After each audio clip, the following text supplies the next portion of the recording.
नमस्कार, स्वागत है आप सभी का। आप देख रहे हैं IBC 24 और आप सभी से अपील है कि आप दुआ करें राहुल के लिए, जो बच्चा 10 साल का बोरवेल में गिर गया है। जांजगीर से बड़ी खबर हम आपको लगातार बता रहे हैं, अपडेट हम दे रहे हैं। 80 फीट गहरे बोरवेल में गिरा है राहुल साहू। विशेष कैमरे से बच्चे पर निगरानी की जा रही है। बिलासपुर से SDRF और भिलाई से NDRF की टीमें रवाना कर दी गई हैं। मौके पर हेल्थ और PHE विभाग की टीम भी मौजूद है। कलेक्टर और SP मौके पर मौजूद हैं। सक्ती SDM मालखरौदा तहसीलदार भी पहुंचे हैं। CM भूपेश बघेल ने अधिकारियों को निर्देश दिए हैं कि बच्चों को सुरक्षित निकाला जाए, जिसके लिए अधिकारियों को निर्देश दे दिए गए हैं। राजकुमार साहू हमारे संवाददाता पल पल की अपडेट आप तक पहुंचा रहे हैं। राजकुमार, जानना चाहूंगी क्या स्थिति है रेस्क्यू ऑपरेशन की? देखिए ज्योति, पिछले 6.5 घंटे से ये जो बच्चे से गिरने का ये मामला है, तो उसमें प्रशासन की टीम लगातार लगी हुई है। इसमें मैं आपको बता दूं कि हमारी बात हुई है कलेक्टर जितेंद्र शुक्ला से। उन्होंने कहा है कि जो प्रशासन की टीम है वो लगातार मुस्तैदी से इसमें लगी हुई है। और जो बच्चा है राहुल साहू, उसे अभी कुछ देर पहले ही पानी दिया गया है और उसे खाने के लिए केला और बिस्किट दिया गया है। तो उसे उस बच्चे ने लिया है, जो कैमरे में कैद हुआ, और जो विशेष कैमरे से उस बच्चे की निगरानी की जा रही है। साथ ही साथ सिविल सर्जन ने भी मौके पे बच्चे को देखा है कैमरे के माध्यम से। तो बच्चा जो है वो हलचल में है और एक तरह से बेहतर स्थिति में है, ये कलेक्टर का कहना है। उसके अलावा अलग अलग टीम है जो बुलाई गई है, जिसमें NDRF भिलाई गई है, जिसमें NDRF भिलाई की टीम है जो बिलासपुर से आगे पहुंच गई है, ये कहना है कलेक्टर का। और जो SDRF बिलासपुर की टीम है वो लगभग मौके पर टिहरी गांव पहुंचने वाला है। उसके अलावा कुसमुंडा की एक टीम है जो माइनिंग और इस तरह की जो स्पेशलिस्ट टीम है, उन्हें भी बुलाया गया है। इसके अलावा राजकुमार, रोकना चाहूंगी मैं आपको। जितेंद्र शुक्ला कलेक्टर हमारे साथ में जुड़ चुके हैं। जितेंद्र जी, जानना चाहूंगी रेस्क्यू की अभी तक की अपडेट क्या है, कितना वक्त और लगेगा? देखिए, जहां तक रेस्क्यू की बात है, इसमें अभी प्लस पॉइंट ये है कि बच्चा स्वस्थ दिख रहा है, तो उसकी लगातार कैमरे से मॉनिटरिंग कर रहे हैं। और ये बच्चे को कुछ फूड आइटम्स भी हमने भेजा था, उसने उसको लिया है, तो ये बेस्ट पार्ट है। और सिविल सर्जन भी उसको देख कर कह रहे हैं कि बच्चा भी ठीक है। रेस्क्यू जहाँ तक बात है, लगातार काफी मशीनें यहाँ पे हम लोगों ने लगाई हुई है और लाइट्स के अरेंजमेंट्स हैं, ऑफिसर्स हैं, तमाम लोग हैं, पूरी व्यवस्थाएं हैं। समय लग सकता है क्योंकि गहराई काफी ज्यादा है। SDRF और NDRF की टीम रास्ते पे थोड़े वक्त पे पहुंचने वाली है, तो उनके एक्सपर्टीज का फायदा लेकर के बाकी और जो चीजें करें, तो प्राइमरी वर्क हम लोगों ने काफी कर लिया है जी। हम काफी अभी आशान्वित हैं। वक्त जितना भी लगे, हमारी कोशिश कामयाब होगी, ये हमारा मानना है। और उसके लिए हम लोग लगातार जूझ रहे हैं। स्पॉट पे मैं और मेरी पूरी की पूरी टीम यहाँ पे लगी हुई है, ताकि टीम का भी मनोबल बना रहे और परिवार। बिल्कुल जितेंद्र जी, दो चुनौतियां हैं। एक तो ये कि कितनी गहराई पर है बच्चा, और दूसरा ये कि चूंकि गर्मी का ये मौसम है, बहुत भीषण ये गर्मी है, ऐसे में बच्चे की सेहत को लेकर खास कुछ इंतजाम किए गए हों? देखिए, बच्चा जितनी गहराई पे है, तो अभी सबसे बड़ी बात थी कि वहाँ पे ऑक्सीजन लेवल मेंटेन रहे, इसलिए हम ऑक्सीजन वहाँ पे लगातार दे रहे हैं। एक्सटर्नल सोर्सेज के ऑक्सीजन वहाँ पे पहुँचाए जा रहे हैं, ताकि डेप्थ पे ऑक्सीजन की कमी ना हो। और जो हेल्थ के जो सिविल सर्जन और बाकी जो एक्सपर्ट हैं, उनसे हम लगातार परामर्श कर रहे हैं। तो उनके जो परामर्श है, उसके आधार पे ये चीजें हम लगातार करते रहेंगे। जितेंद्र जी, जैसा कि बताया जा रहा है कि 80 फीट ये गहरा गड्ढा था, चूंकि बच्चा बड़ा है, तो क्या ये पता चल पाया कि कितनी गहराई में ये बच्चा फंसा हुआ है? बच्चा लगभग जो हम ऑक्सीजन का पाइप डाले हुए हैं, बाकी रस्सी के सहारे से जो चीजें पहुंचाई जा रही हैं, उससे अनुमानित 65 से 70 फीट के बीच में बच्चे का होना प्रतीत होता है। और चूंकि रेस्क्यू ऑपरेशन में अक्सर ये होता है कि JCB की जो खुदाई होती है, उसमें फिर बहुत सारी अड़चनें आने लगती हैं, ऐसे में वक्त बहुत ज़्यादा लगता है। तो क्या कुछ पता चल पाया कि यहाँ की जो स्थिति है ज़मीन की, मिट्टी के भुरभुरेपन की, या क्या है?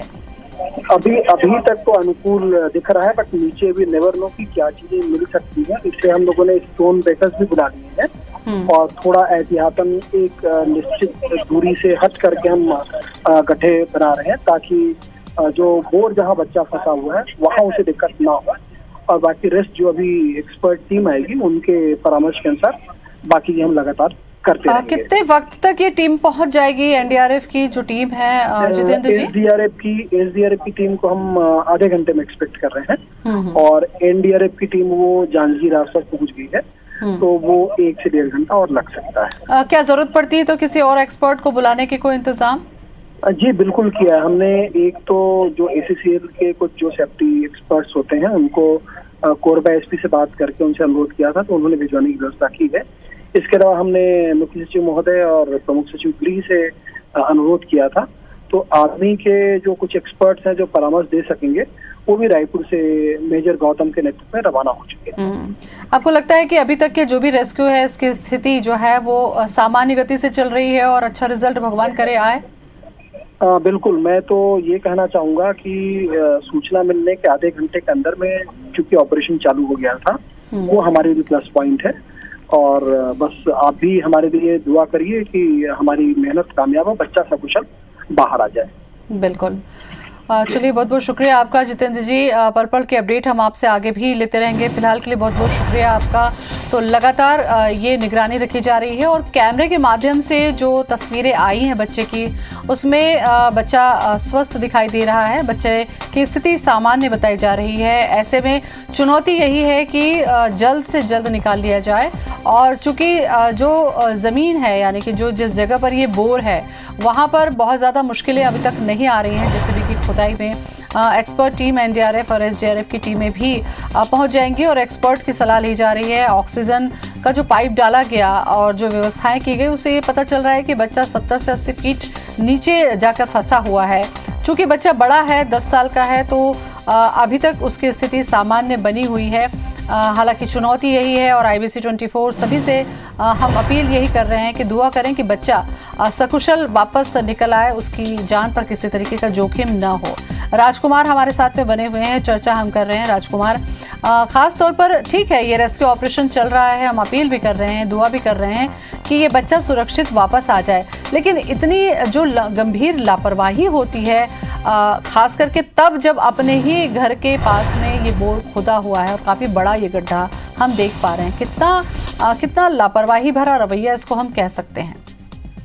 देखिए ज्योति, कहीं न कहीं ये लापरवाही का मामला है, क्योंकि अक्सर ये देखने में आता है कि सरकारी तौर पे जो बोर खुदे होते हैं वही खुले मिलते हैं और इस तरह की शिकायतें होती हैं, और निजी तौर पे जो बोर होते हैं वहाँ पर कहीं न कहीं जो लोग हैं वो जागरूक नजर आते हैं, या तो उस गड्ढे को पाट देते हैं या उसका कुछ कवर लगा देते हैं। लेकिन यहाँ पर ये चीजें जो नजर नहीं आई हैं, जिसकी वजह से ये पूरी घटना हुई है, तो ये बातें निकल के आई हैं कि एक बड़ी लापरवाही है। लेकिन जिस तरह से इस पूरे जो बच्चा राहुल गिरा है उसके बाद प्रशासन ने काफी सक्रियता दिखाई है, ये बहुत बड़ी बात है। क्योंकि मैं आपको बताना चाहूंगा कि जो रायपुर की सेना की टीम को बुलाने के साथ साथ कटक के जो एक्सपर्ट हैं ब्रिगेडियर मोहंती, उनसे भी कलेक्टर जितेंद्र शुक्ला ने बात की है। तो लगातार चौतरफा कोशिश हो रही है कि राहुल साहू जो बच्चा 10 साल का उसे सकुशल बाहर लाने की, और प्रशासन की यही पूरी कवायद है। चलिए, पूरी कवायद की जा रही है राजकुमार, और पल पल के अपडेट हम अपने दर्शकों तक पहुंचा रहे हैं। साथ ही साथ दुआ भी ये कर रहे हैं कि बच्चा सुरक्षित बाहर निकले,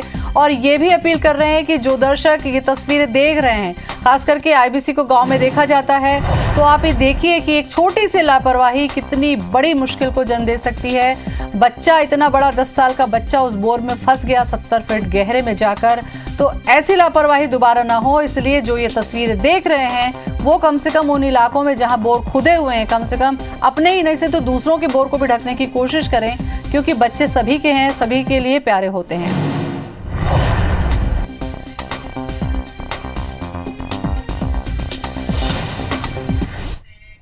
तो राहुल के लिए दुआ कीजिए कि राहुल सुरक्षित बोर से वापस आ जाए, उसकी जिंदगी सलामत रहे। नियमितीकरण और कलेक्टर गाइडलाइन के आधार पर वेतन की मांग को लेकर प्रदेश भर की आंगनबाड़ी कार्यकर्ताएं और सहायिकाएं आंदोलन कर रही हैं।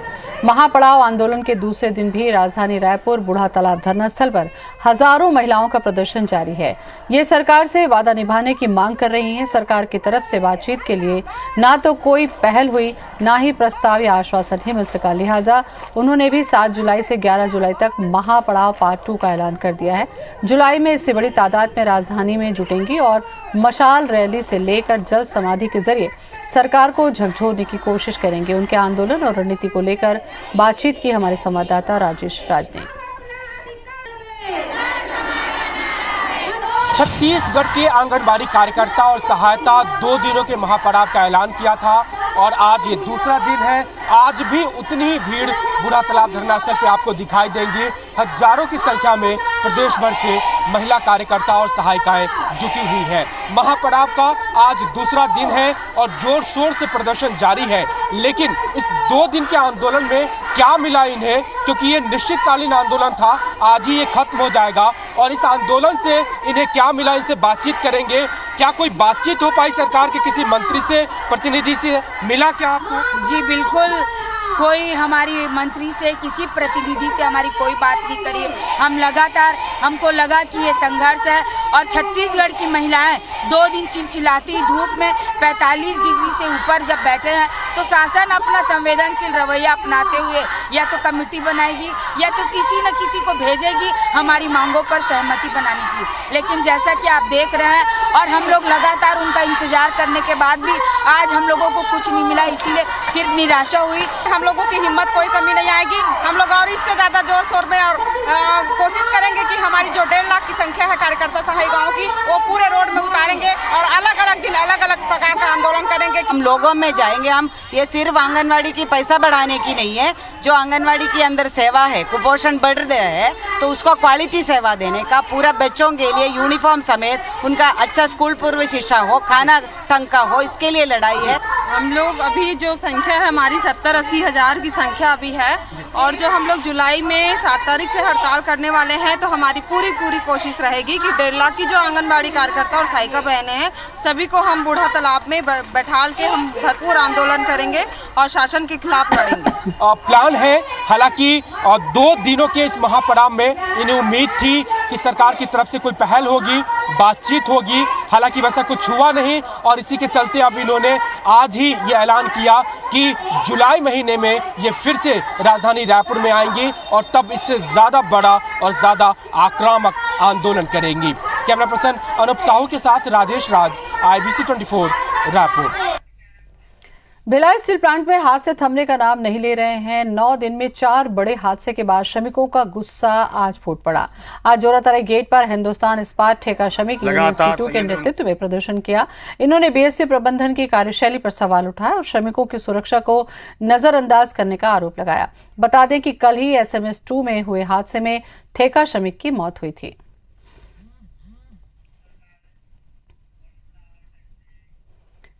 बिलासपुर के NH-49 में पेंड्री से खोरसी जाने वाली सड़क बीते कई सालों से खस्ता हाल है, लेकिन अभी तक सड़क की मरम्मत ही नहीं हुई, जिसके चलते ग्रामीणों ने आज मस्तूरी मुख्यमंत्री मार्ग में चक्का जाम कर दिया। चक्का जाम में सांसद अरुण साव और मस्तूरी विधायक कृष्णमूर्ति बांधी ने भी हिस्सा लिया। ग्रामीणों का कहना है कि सड़क खराब होने के कारण मुड़पार, खोरसी, सरगमा, पेंड्री के ग्रामीणों और स्कूली बच्चों को आने जाने में दिक्कतें हो रही। इसके बावजूद ग्रामीणों की समस्या पर कोई ध्यान नहीं दिया जा रहा। ग्रामीणों ने पेंड्री से खोरसी तक 3.5 किलोमीटर की सड़क निर्माण की मांग को लेकर तहसीलदार को ज्ञापन भी सौंपा। साथ ही चेतावनी दी कि सड़क निर्माण नहीं किया गया तो उग्र आंदोलन किया जाएगा। ग्रामीण जनों की मांग एकदम जायज है। सड़क की बुरी हालत है, तत्काल वो सड़क का निर्माण होना चाहिए। अभी अधिकारियों ने आश्वस्त किया है कि तत्कालीन व्यवस्था के लिए कहीं कल धोखा गांव के लोगों के साथ, ग्रामीणों के साथ किसी प्रकार वादा खिलाफी कर धोखा दिया गया है, इन्हें धोखा दिया गया तो गांव के खोरसी के साथ में भारतीय जनता पार्टी का कार्यकर्ता उग्र आंदोलन करेगा। स्थानीय निवासियों द्वारा पेंड्री से खोरसी तक के सड़क के खराब स्थिति के कारण चक्का जाम किया गया है। अभी संबंधित जो प्रमुख लीडर है उनसे बात चल रही है, जल्द ही इसका कुछ न कुछ हल निकाला जाएगा।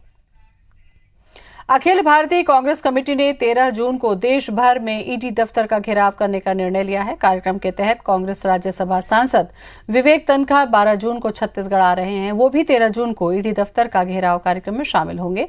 ईडी की ओर से सोनिया गांधी और राहुल गांधी को नोटिस दिए जाने को लेकर कांग्रेस ने ईडी दफ्तर का घेराव करने का निर्णय लिया है। नगरीय प्रशासन मंत्री शिव डहरिया ने कहा कि ईडी और इनकम टैक्स भाजपा के अस्त्र शस्त्र है। जब जनता उनको नकार देती है तो वो कांग्रेस को दबाने में इसका उपयोग करते हैं। भारतीय जनता पार्टी के ये अस्त्र शस्त्र हैं। जब जनता उनको नकार देती है, जनता उनके खिलाफ हो जाती है, तो वो हमारे कांग्रेस के नेताओं के खिलाफ इस तरह के ईडी के माध्यम से, सीबीआई के माध्यम से, अन्य माध्यमों से दबाव बनाने की कोशिश करती है लेकिन कांग्रेस पार्टी इस तरह के अन्याय होगा तो उसका पुरजोर विरोध करेगी। और इसी के साथ खबरों में फिलहाल इतना ही। नमस्कार।